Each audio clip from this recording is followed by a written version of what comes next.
conocí el viernes, supe porque siempre lo veía de la nariz para abajo. Y no me permitía verlo de la nariz para arriba. Gracias por estar aquí. ¿Cómo han estado viviendo el Congreso? Para mí ayer fue una experiencia fantástica. Y si tú me preguntas cuál conferencia me gustó más, no sé, porque una me llevaba a la otra. De verdad que los organizadores encadenaron todo el día. ¿De qué quiero conversar con ustedes hoy? Hoy quiero conversar sobre la sensibilidad y la habilidad que yo invito que se desarrolle para conocer a nuestros clientes. ¿Y qué me lleva a atreverme, a aventurarme, a conversar con ustedes sobre eso? Sobre eso me lleva la experiencia que viví el año pasado. Para los que no me conocen, yo me desenvuelvo en el área inmobiliaria en los últimos 25 años de mi vida aquí en la ciudad de Mérida. El año pasado me costó mucho conseguir exclusivas. ¿Qué son exclusivas? Cuando comercializamos inmuebles de venta, tenemos dos maneras de hacerlo. Lo tenemos desde la información, el cliente nos dice: mira, Antonio, tengo inmuebles, conseguimos un cliente, me lo llevas. Ahí está cualquier persona, incluyendo al propietario, vendiendo el inmueble. La exclusiva es diferente. La exclusiva le permite a la inmobiliaria ser la que canaliza la comercialización y, desde mi punto de vista, hacer una efectiva comercialización del inmueble. 2014 y 2015 sucedió en Mérida, en Mérida, porque es el espacio que conozco, un fenómeno. Había más compradores que vendedores. ¿Y qué le permitió esto a los clientes? Pues les permitió hacer negocio directamente. Y eso me demostró a mí que nuestras ventas son proporcionales a la cantidad y a la calidad de nuestras relaciones. El capital relacional es lo que marca la diferencia entre nuestros resultados positivos o los negativos, porque una cuestión que son resultados. Es esa calidad de esos clientes lo que va a generar credibilidad, es la que me va a dar los resultados que yo puedo obtener. Y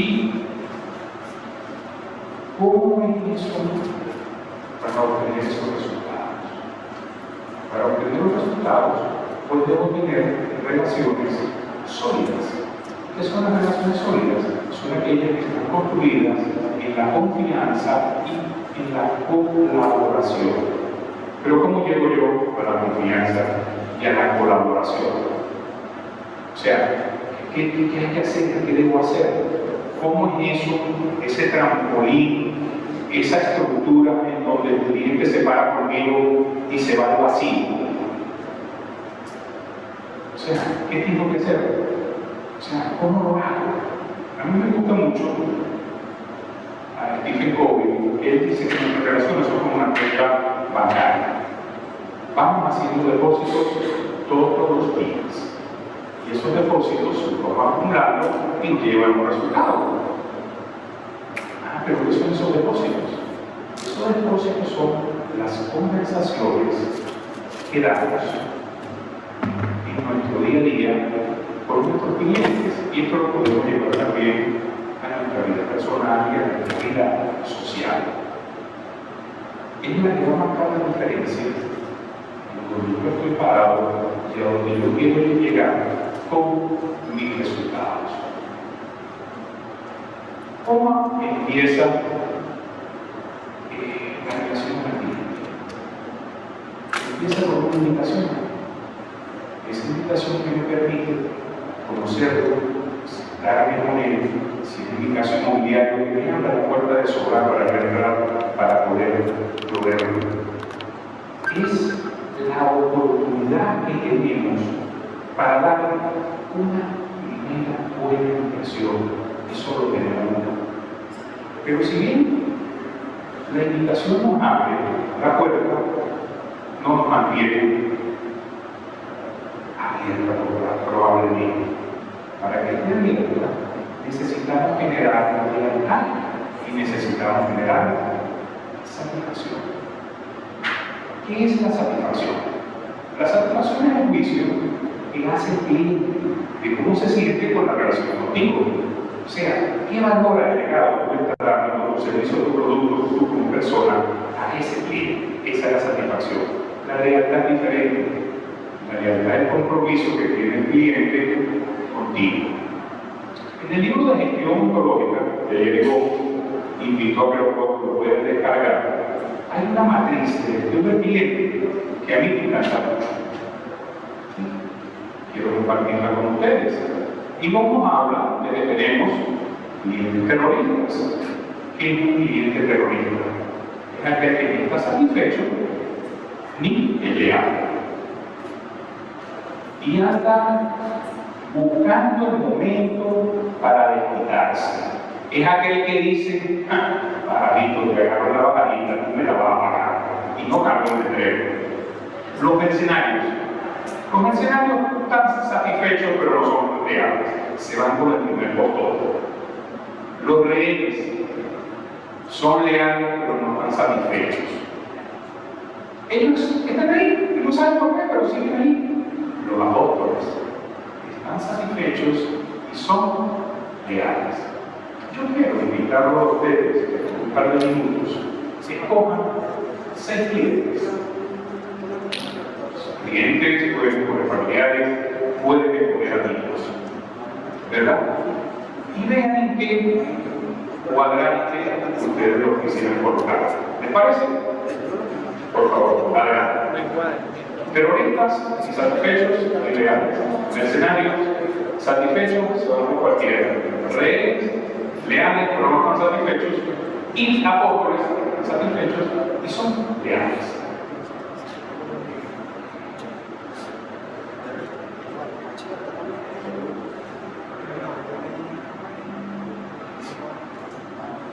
¿Lo tienen? ¿Sí?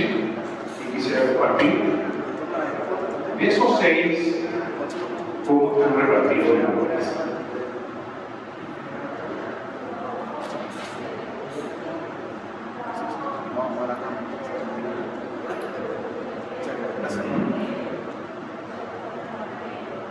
Sí, la conocemos y la usamos.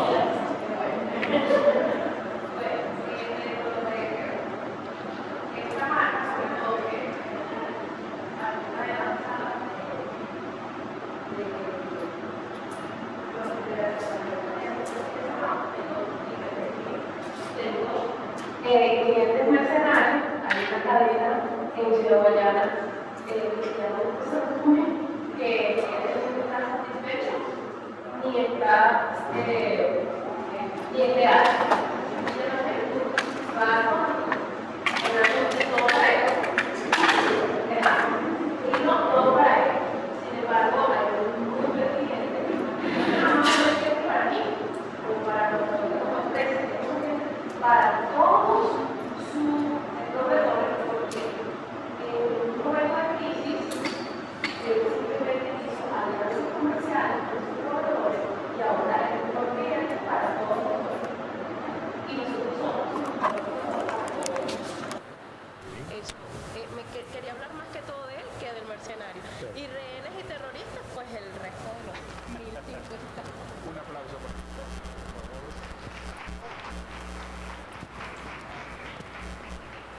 ¿Ustedes se habían dado cuenta de que podemos ubicar a nuestros clientes, a nuestra familia, a nuestros amigos? ¿Ustedes se imaginan con un hijo terrorista? ¿Ah? Cuando yo conocí esa matriz, leyendo el libro de Ivonne, dije, nada, aquí ¿qué es lo que tengo que hacer? Está sencillito, voy a buscar apóstoles. Ajá, ¿pero dónde los consigo? ¿Hay algo? ¿Cuáles son las características? En ese momento, en el año pasado, en noviembre, tuve la oportunidad de tener una invitación de Mónico Carvajal a una capacitación que hace Retalento con Fernando Flores, que se llama Embajador de Posibilidades. Por eso es que soy un embajador de posibilidades. En esa En esa capacitación, que si tienen la oportunidad de hacerla, háganla. Para mí hay un antes y un después. Yo tenía transacciones y ahora tengo relaciones humanas con mis clientes. ¿Qué me enseñó, dentro de muchas de las cosas, esa capacitación? Que un principio que yo conocía por muchos años, yo acabo de cumplir mis primeros 59 y estoy en 20, no sé, creo que hacía la propaganda de los pañales, qué sé yo. Que el principio que dice, atiende a tu cliente como quieres ser tú atendido, amigos, está en desuso, desapareció, no funciona. El cliente quiere ser atendido como a él le gusta que lo atiendan. Y si partimos que somos todos diferentes, eso es válido. Ahora bien, ¿qué necesitamos para conocer a nuestros clientes si sabemos que todos son diferentes? Yo le quiero dar 3 distinciones que estoy seguro que ustedes las conocen y en nuestra obviedad diaria, en nuestro día a día, las pasamos por delante y no nos damos cuenta. La primera distinción, que el habla nos constituye en el ser humano que somos. La segunda distinción, que tomamos decisiones desde nuestra historia personal. Y la tercera distinción, es que somos seres emocionales. El habla nos constituye en el ser humano que somos, tomamos decisiones, interpretamos desde nuestra historia personal y somos seres emocionales. El habla. El ser humano es el ser vivo que tiene la oportunidad de comunicarse por medio del habla.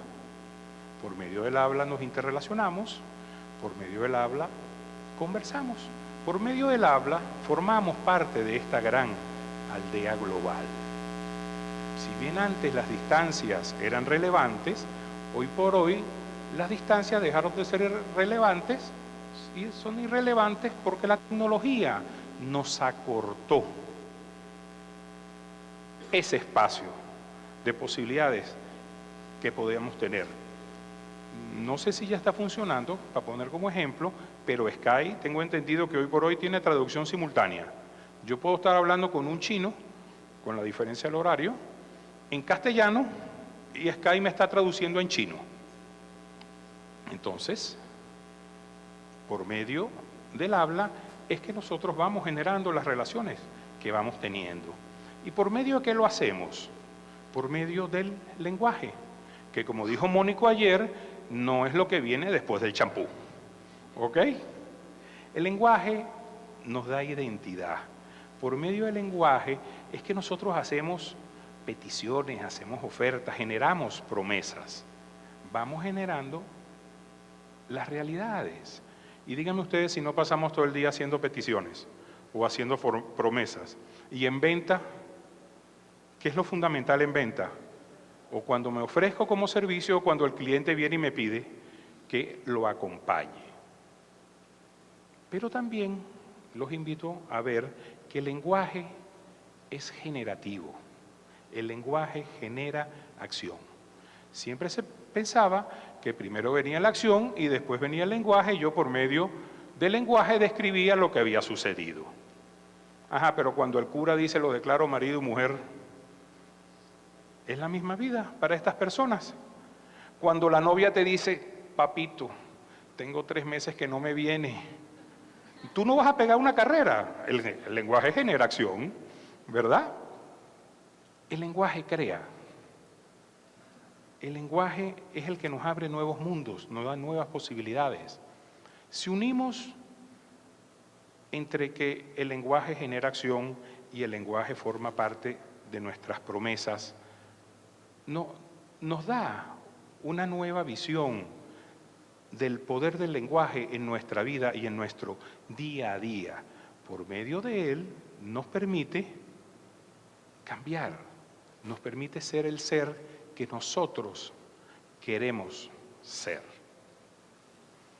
Cuando conversamos, y les digo como distinción, que los seres humanos interpretamos y actuamos de acuerdo a nuestra historia, es de acuerdo a nuestra historia personal.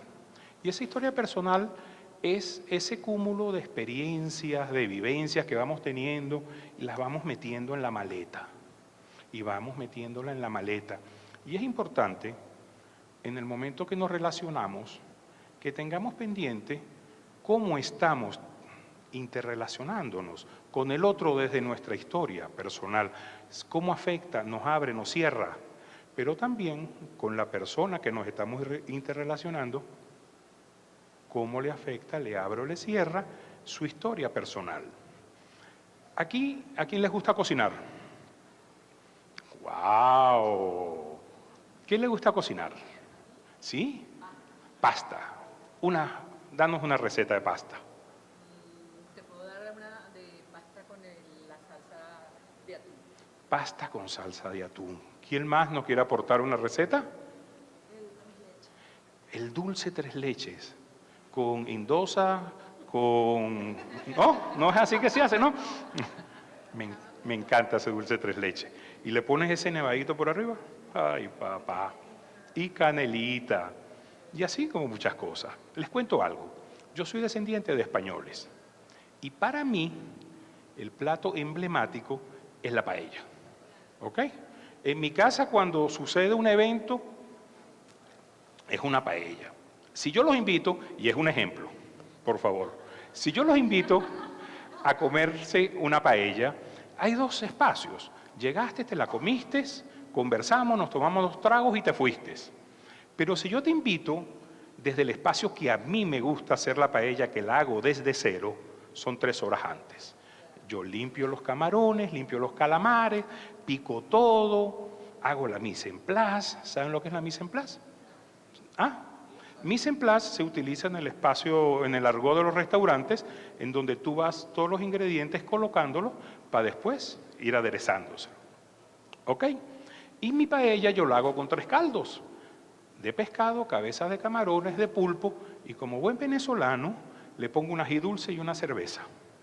Y en ese preparar y en ese conversar, que nos estamos tomando unos tragos obviamente, y en esta vas a tomarte más de uno, ¿ok? Yo empiezo a contarles lo que me contaba mi mamá cuando hacía la paella. Y empiezo a recordarlo. Y cuando yo les digo, porque lo escuché de mi mamá, que mi abuelita en la paellera hacía una cruz con el arroz, porque su marido era coronel del ejército de Francisco Franco. Iba a visitarlos a la casa una vez al mes.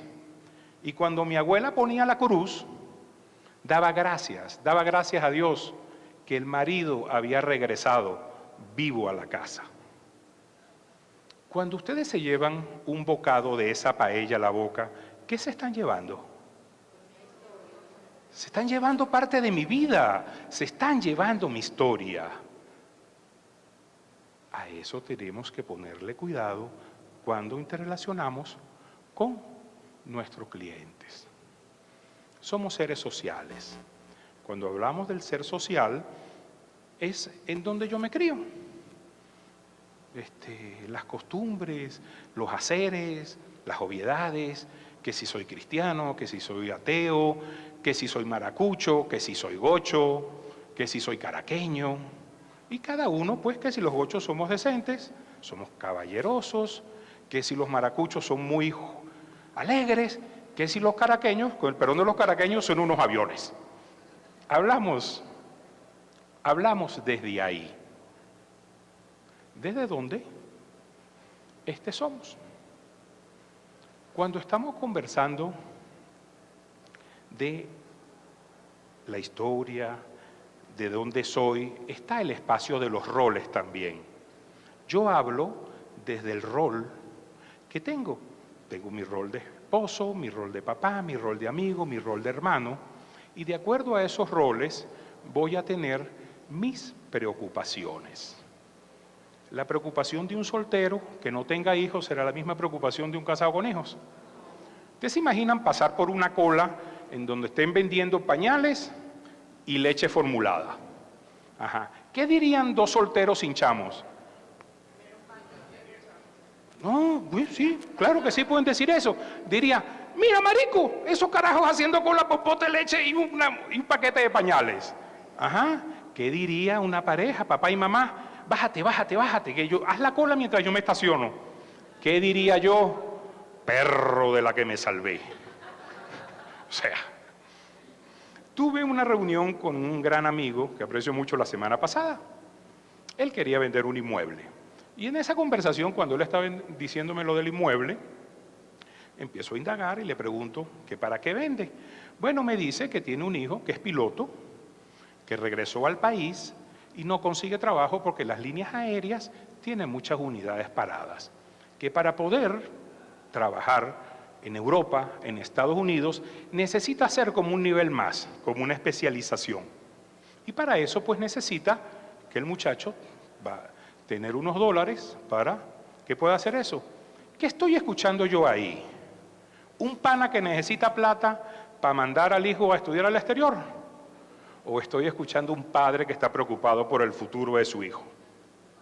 Sí. Los roles, muchas personas. Entonces yo los invito que con el cliente vayamos un poquito más allá de las palabras. También yo hablo de mis distinciones, yo hablo de lo que sé y desde ahí me comunico. Se nos comunica a ustedes, me comunico yo y se comunica el cliente. Si soy abogado, si soy odontólogo, si soy coach, desde ahí es que yo voy a conversar y voy a tomar mis decisiones. Dije también que el ser humano es emocional. La parte emocional en el ser humano está entre las emociones y los estados de ánimo. Las emociones nos toman, no las controlamos, son un evento externo que nos engatilla una respuesta. Imagínense que ustedes van pasando por la calle en un día lunes, 3 de la tarde, en su mundo, organizando su agenda, mira, tengo que hacer esto, me falta tal, aquello, y de repente se les viene un perro encima. ¿Qué es lo primero que hacen? ¡Cuño! Pero después se dan cuenta que los separa una reja. Siguen caminando, no sin antes acordarse de la mamá del dueño del perro, ¿ok? Pero a la cuadra siguiente, ya la emoción desapareció. El estado de ánimo es diferente. El estado de ánimo está con nosotros, nos agarra, nos engancha, vivimos con él. Si tenemos un estado de ánimo de desesperanza, ¿qué vamos a ver? Desesperanza, un horizonte oscuro, de resignación, que no hay más nada que hacer. Pero si el horizonte es de esperanza, todo es positivo. Si él es de ambición, de que yo sé que puedo hacer las cosas, y desde ese espacio también tomamos las decisiones. Hay algo muy bueno. Los estados de ánimos los podemos administrar. No los controlamos, pero los administramos. Y los estados de ánimo son lingüísticos. Mi conversación interna me genera pensamientos. Mis pensamientos me generan estados de ánimo. Mis estados de ánimo me generan acciones. Mis acciones me generan resultados. Si no estoy satisfecho con los resultados que hago, ¿qué debo hacer? Cambiar mis acciones. Para cambiar mis acciones, cambio mis estados de ánimo. Para cambiar mi estado de ánimo, cambio mis. Y para cambiar mis pensamientos, cambio mi conversación. Y lo hago de forma transparente para que forme parte de mí. Tanto el habla que nos constituye como humanos, nuestra historia personal y nuestras emociones, forma parte del equipaje que cargamos por la vida nosotros, pero también lo carga nuestro cliente. Y desde ahí habla y desde ahí toma decisiones, y son los espacios que me llevan a conocerlo, para poder atenderlo como él quiere ser atendido. Pero yo les dije que íbamos a hablar de qué habilidad y qué sensibilidad. Pregunto, si Dios nos dio 2 orejas y una boca, ¿cuál será la habilidad? El escuchar. Por algo escucha 2 veces y habla 1, como el carpintero, mide 2 veces para que cortes 1 vez, porque si no perdiste la tabla. ¿Ok? Siempre se ha pensado que la parte activa en la comunicación, que es habla y escucha, es el habla. Pero si se dan cuenta, lo que valida el habla, ¿qué es? es la escucha. Si yo hablo y ustedes no me entienden, ¿tengo un habla efectiva? El habla es la parte activa de la relación. Pero yo digo lo que digo y ustedes escuchan lo que escuchan. Ajá. Y les tengo un chisme. Entre lo que yo digo y lo que ustedes escuchan hay una brecha. ¿Ok? Y les tengo una noticia. Esa brecha jamás se cierra. Pero yo me puedo hacer responsable para recortarla. Puedo indagar, puedo validar mi escucha y puedo compartir las inquietudes para recortar esa escucha que me va a permitir oír desde dónde, escuchar desde dónde el otro me está hablando. Pero yo les hablé de una sensibilidad también. ¿Sí? Si bien con la escucha puedes indagar, puedes validar y compartir inquietudes, eso no es suficiente para conocer al otro. Nos sirve, pero no es lo único. Para de verdad poder conocer a otro, tenemos que tener un acto de desprendimiento, de apertura, tenemos que abrirnos al otro para saber desde dónde habla, para saber cuáles son sus inquietudes, para saber qué le interesa. Y como nos decían ayer, sabemos que nos va a hablar desde el mucus, desde ese espacio, y que ese espacio sea mi espacio también. ¿Y qué me lo permite eso? El escuchar efectivamente. ¿Y qué es escuchar? Escuchar es percibir e interpretar. Cuando percibo los espacios de interés de mi cliente. Cuando interpreto de los espacios de mi cliente. Santa palabra. Cuando percibo, me doy cuenta que la no comunicación no existe. Todo habla, hasta el silencio habla. Y cuando nos comunicamos los seres humanos, ¿cómo nos comunicamos? El 7% es la palabra. El 38% es la cadencia, el tono de voz, ¿cómo lo digo? Y el 55% es el cuerpo. El cuerpo habla más que la palabra y ahí debo tener yo coherencia. Que mi palabra vaya de acuerdo a mi cuerpo, a mi emoción. Y el cliente consciente e inconscientemente se va a dar cuenta. Y tú crees que no, y él está diciendo, ¿por qué será que no le creo? Aquí hay gato encerrado. Si desarrollamos la habilidad de escuchar y la sensibilidad de abrirme y permitir que el otro de verdad aparezca, que me haga responsable, señores, vamos a tener unas relaciones con nuestros clientes, con nuestros amigos y con nuestra familia. Y ya, por último, para cerrar, los invito a que entren con honestidad, conozcan a sus clientes y salgan con confianza. Muchas gracias. Gracias.